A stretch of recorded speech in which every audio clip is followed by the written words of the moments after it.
bonjour tout le monde, j'espère que vous allez bien. Je suis désolé pour la dernière vidéo de la quête de Deltora qui était super longue, du coup j'ai fait pas mal de montage pour essayer de faire en sorte que ce soit pas très long. J'ai lu la deuxième saga, mais pour éviter que ça fasse trop de quête de Deltora, je vous en parlerai à la prochaine vidéo pour varier un peu. Aujourd'hui, nous allons parler du livre que j'ai lu juste après, donc c'est l'une des premières fois, mis à part à l'école, de livres que je me souviens pas. Comme vous avez vu dans le titre, nous allons parler de Arsène Lupin, gentleman cambrioleur de Maurice Leblanc, français. Et c'est un des premiers livres que je lis, du coup, c'est pas de la littérature blanche, mais c'est de la fiction, mais sans fantastique, sans magie, sans fantaisie. Bon, c'est Arsène Lupin, donc il y a un peu de, il y a un peu de supercherie, mais je voulais absolument, depuis tout petit, j'avais toujours voulu, et on m'a dit que c'était une super bonne porte d'entrée, le Gentleman Cambrioleur, parce qu'il s'agit d'un livre plein de nouvelles, et moi je n'avais jamais lu avant, ne vous moquez pas, je me suis remis à la lecture que depuis un an, je n'avais jamais lu de livre à nouvelles, et du coup voilà, et globalement j'ai pas été déçu, mais je m'attendais à mieux, parce qu'en fait c'est très inégal, si je dis pas de bêtises dedans, je vais vous dire tout ça de toute façon. En faisant un montage, il y a 9 nouvelles. Alors je vais essayer de vous en dire. Je l'ai lu il y a de ça 1 ou 2 semaines quand je tourne cette vidéo. J'ai attendu quelques temps pour vous en parler. Vous me direz d'ailleurs si le peu qui rate ces vidéos, les deux, si vous aimez bien que je fasse une vidéo, un livre, ou si vous préférez que je fasse genre une vidéo par mois où je parle de plusieurs livres, de tous les livres que j'ai lus durant le mois. Du coup, nous avons l'arrestation d'Arsène Lupin, donc la première où Arsène Lupin est sur un bateau et il y a des objets qui disparaissent petit à petit.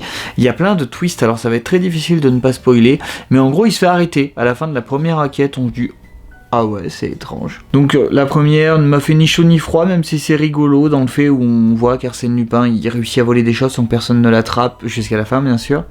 Le deuxième, c'est Arsène Lupin en prison, donc nous avons Arsène Lupin en prison, et en fait il a réussi à cambrioler sous son nom, et celle-là elle est vraiment géniale, il a réussi à cambrioler sous son nom chez un grand collectionneur alors qu'il est en prison, et du coup on a un inspecteur qui va le voir en prison qui dit mais alors c'est vraiment vous, bien sûr, regardez et tout machin, et il explique comment est-ce qu'il a fait. Et en fait, c'est super intéressant parce que je vais vous lire le fameux passage. D'ailleurs, on nous dit que c'est pour les enfants. Il y a quand même... je pense que ce mot n'a pas 2 millions de... Comment dire 2 millions de descriptions différentes. Alors... Il envoie une lettre, en gros, je vais pas vous la lire en entière parce que c'est assez long, et il dit au collectionneur, j'ai ce tableau m'a tapé dans l'œil, ce tableau m'a tapé dans l'œil, donc voulez-vous bien me les empaqueter et me les faire livrer à cette adresse, genre à une gare, il faut qu'il parte dans ce gare-là. Par contre, si vous me les livrez pas, je me sers et je prends tout ce que je veux, je me contenterai pas de ça. Alors du coup, le mec, il commence à avoir peur, et ce qui est marrant, c'est qu'il dit... PS, surtout ne m'envoyez pas le plus grand des Watteau, un tableau, quoique vous l'ayez payé 30 000 francs à l'hôtel des ventes, ce n'est qu'une copie, l'original ayant été brûlé sous le directoire un soir d'orgie. J'ai lu ça, j'ai dit attendez, c'est livre de poche jeunesse, je ne sais pas si orgie a plusieurs significations, je n'irai pas me renseigner, mais voilà, et en gros, le mec il hésite, il dit putain, il faut que je le fasse, parce que c'est vraiment Arsène Lupin, mais il y a le chef de la police qui dit mais c'est pas possible, il est en prison, vous inquiétez pas, et au final, il réussit à le convaincre, ils y vont tous, et il a réussi à tout voler. Et donc du coup, Arsène Lupin nous explique comment est-ce qu'il a fait. Donc voilà le fin mot de l'histoire. Mais tout ça n'était que pour donner des indices sur comment le rechoper, donc du coup le gendarme il va aller fouiller comme il faut la cellule de Arsène Lupin, et puis il découvre à peu près comment est-ce qu'il communique, mais tout ça c'était prévu par Arsène Lupin, parce que dans la troisième nouvelle, l'évasion d'Arsène Lupin, il réussit à s'enfuir malgré le fait qu'il lui ait donné tous les indices, mais il est malin parce qu'il retourne en prison pour dire « Oh, j'ai voulu aller boire un café, je reviens me faire emprisonner. » What the fuck. Et donc après nous avons... Et ce qui est marrant, c'est qu'après il dit « Je participerai pas à mon propre procès. » Ah bon, on verra bien. Et le jour où le procès arrive, c'est pas Arsène Lupin. Le mec il est totalement différent, il est beaucoup plus maigre, il a pas les mêmes... il a les yeux injectés de sang, enfin il y a plein de trucs, et du coup il libère ce mec, ils disent « Bon, Arsène Lupin a réussi à s'évader il y a longtemps. » Et le policier il suit ce faux Arsène Lupin, et en fait c'était Arsène Lupin. Il avait réussi à changer son apparence en mangeant moins, en se faisant oublier, parce qu'il avait été justement, comme il avait réussi à s'évader, il l'avait mis dans une prison encore plus, où il voyait encore moins de gens, donc il a pu se modifier. Bon là, ça va loin, hein. Arsène Lupin est vraiment... Et c'est pour ça que j'adore, et en même temps, on a du mal à y croire, parce que c'est lunaire, quoi. Il prévoit absolument tout en avance, et c'est pour ça que c'est intéressant, parce qu'il paraît qu'il a fait il y a tout un roman avec lui et Sherlock Holmes qui est appelé Sherlock Holmes, du coup ils n'ont pas réussi à avoir les droits évidemment, donc c'est pour ça que je suis assez partagé de est-ce que j'aime pas. C'est des nouvelles, c'est spécial. Après on a donc le collier de la reine, donc lui aussi il est assez intéressant parce qu'il y a un collier qui a disparu, un collier de collection, le collier de la reine. Et on apprend, je vous apprends rien, c'est pas du spoil, mais que c'est Arsène Lupin qui l'a volé. Mais ce qui est sympa, c'est que, en fait, c'était Arsène Lupin quand il était enfant, et c'est, on suppose, l'une des premières fois où il a réussi à voler quelque chose. Et ce qui est marrant avec Arsène Lupin, c'est qu'il aime bien, bon c'est pour la narration bien sûr, il aime bien revenir pour plus ou moins faire comprendre à quelqu'un comment est-ce qu'il a fait. C'est aussi pour nous, bien sûr. Ensuite, alors là, c'est là où j'étais perdu, c'est la nouvelle qui s'appelle Le 7 de cœur. J'ai encore du mal à comprendre, en fait. Pendant les 3/4 de la nouvelle, on est sur une histoire qui a rien à voir avec un vol, ou je m'en souviens même pas. Je crois que mon cerveau est passé en mode automatique, alors désolé s'il y a des gros fans qui passent par là. Et en fait, c'est intéressant parce que tout est un rapport avec un objet, donc c'est une carte, un 7 de cœur en métal qui permet de débloquer un passage secret dans une maison.